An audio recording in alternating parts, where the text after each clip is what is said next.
अंगद हनुमान के बराबर शक्तिशाली हैं। अंगद कहे जाऊं मैं पारा, जिये संशय कुछ फिरती बारा। बस उनके साथ एक समस्या है कि उनके मन में संशय है, ये मैं लौटूंगा कि नहीं लौटूंगा। और संशय क्यों है?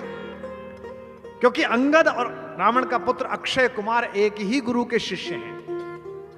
अंगद बार बार अक्षय कुमार को बचपन में धो देते थे पकड़ के, वो रोता हुआ गुरुजी के पास जाता था। गुरुजी ने कई बार अंगद को समझाया। अंगद एक तो राजकुमार थे, इंद्र के बेटे थे, कल मैंने बताए थे इंद्र के बेटे कैसे होते हैं। मानते नहीं थे, गुरुजी कहते थे भाई ऐसे क्यों मारता है, लेकिन अंगद को चढ़ती तो पीट देते थे अक्षय कुमार को, रावण के लड़के को। तो गुरुजी ने गुस्से में एक बार शाप दिया कि अगर अक्षय कुमार पर तूने हाथ भी उठाया तो तू मर जाएगा।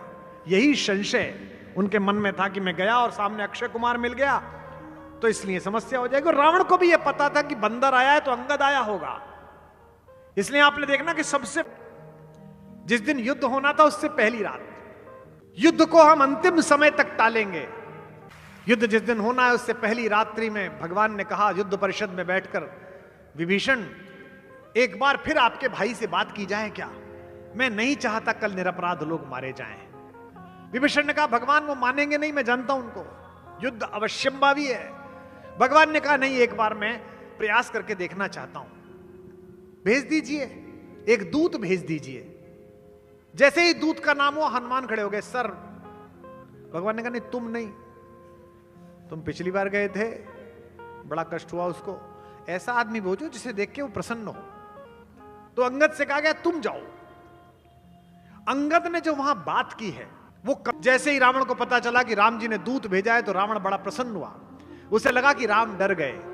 अहंकारी आदमी विनम्रता को कायरता समझता है, यह सामान्य प्रक्रिया है। रावण भी भयंकर अहंकारी है। उसने तुरंत राजसभा बुलाई अपनी और चारों तरफ अपने राज्यसभा के सदस्य इकट्ठे किए हुए, चमचे, देखो डर गया, दूत भेजा है शांति के लिए।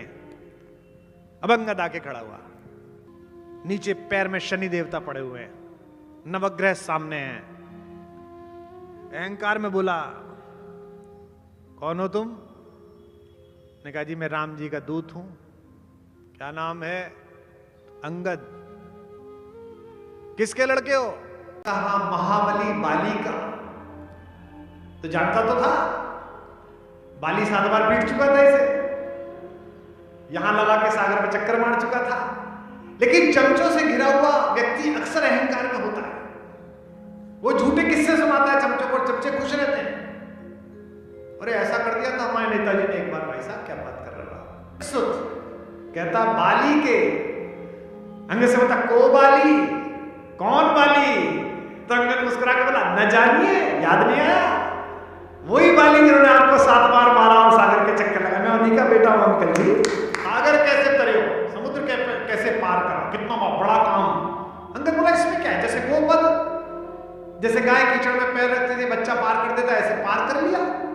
फिर अहंकार आहत हुआ, हंसेंगे प्रसन्न हो जाएंगे। सागर कैसे तरे हो? जैसे गोपद। फिर अच्छा बकवास बंद करो, किस काम से आए हो? तो अंगद हाथ जोड़ के बोला अंकल जी हम किष्किंधा में रहते थे, हमने सोने का चोर देखा, हमने चांदी का चोर देखा, दूसरे की पत्नी का चोर नहीं देखा, तो देखने के लिए आए थे कैसा लगता।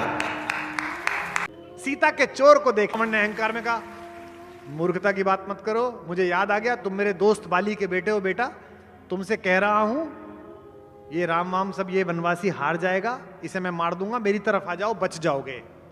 कहां बेटा तू लग गया, कहां वो और कहां मैं? अंगद ने कहा बिल्कुल ठीक कह रहे हो आप, कहां वो कहां आप?